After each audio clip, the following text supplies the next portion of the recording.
मेरा कोई उद्देश्य सियासी बवाल मचाने का नहीं था। सिंपल सी बात है कि हमारी प्रदेश कार्यकारिणी की बैठक थी और प्रदेश कार्यकारिणी की बैठक में माननीय कंसोटिया सर जो हमारे अजाक्स के 21 साल से अध्यक्ष थे, उन्होंने अपना इस्तीफा सौंपा और इस्तीफा सौंपने के बाद में सर्वसम्मति से प्रदेश कार्यकारिणी ने मुझे प्रांताध्यक्ष अजाक्स का नियुक्त किया। उसमें जो हमारा मेन मुद्दा ये था कि आर्थिक आधार पर आरक्षण होना चाहिए, सामाजिक आधार पर आरक्षण, ये एक मुद्दा अभी समाज में है।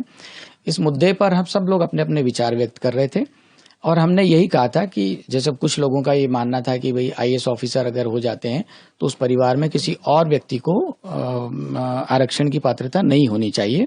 उस पर विचार व्यक्त करते हुए हमने कहा था कि यदि मान लो मेरा बेटा चूंकि मैं आईएएस ऑफिसर हूं और मेरा बेटे के साथ में मतलब अगर मैं आर्थिक रूप से संपन्न हो गया हूं और सामाजिक पिछड़ापन मेरा अगर दूर हो गया है, तो इस नाते कायदे से देखा जाए तो हमारे समाज के साथ में, हमारे समुदाय के साथ में, हमारे बेटे बेटियों के साथ में रोटी बेटी का व्यवहार होना चाहिए। केवल इस बात को में से एक लाइन हटा करके और लोगों ने उसको प्रचारित किया। उनके बारे में हमारी पूरी जानकारी मिल चुकी है और हम अभी अजाक्स के माध्यम से वो सारी बातें मीडिया के सामने भी रख देंगे। मेरा सिर्फ यही कहना है सभी समुदाय के लोगों से कि हमारा किसी भी समुदाय के प्रति कोई दुर्भावना नहीं है और न ही हम किसी समाज की बहन बेटियों को कोई आहत करना चाहते थे।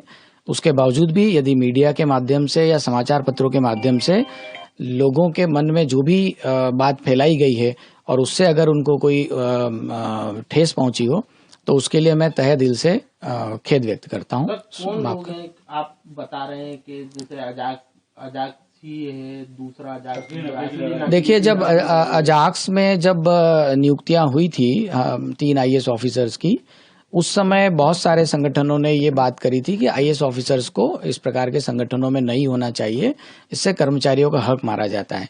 तो कुछ तो वो लोग थे, उन्होंने ही इस मुद्दे को सभी समाचार पत्रों में भेजा और सिर्फ एक लाइन को टेक करके भेजा गया था। दूसरा, अभी कुछ और चीजें मार्केट में आई है और उनका ये कहना था कि संगठन अजाक्स जो है 2 संगठन है और उसमें असली नकली की लड़ाई की भी बात आ रही है। तो ये जो वही लोग हैं जो इस बात को भी फैला रहे हैं, इसके अलावा और कुछ नहीं है और वो सीधे सीधे ब्राह्मण समुदाय को निशाना बना रहे हैं। इसमें आपने कहा रोटी बेटी और दान करने की बात। देखिए, इस मुद्दे को कन्यादान शब्द से जोड़ना चाहिए।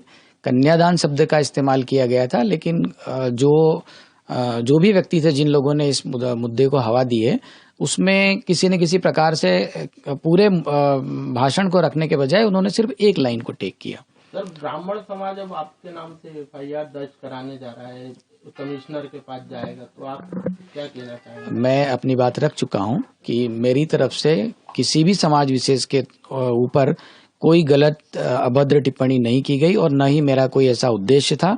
और मैं बता चुका हूं कि अगर मान लो मेरे किसी भी बात से या समाचार पत्रों और मीडिया के माध्यम से जो भी बात उठाई गई है या जो बात रखी गई है बिना मेरा पक्ष जाने,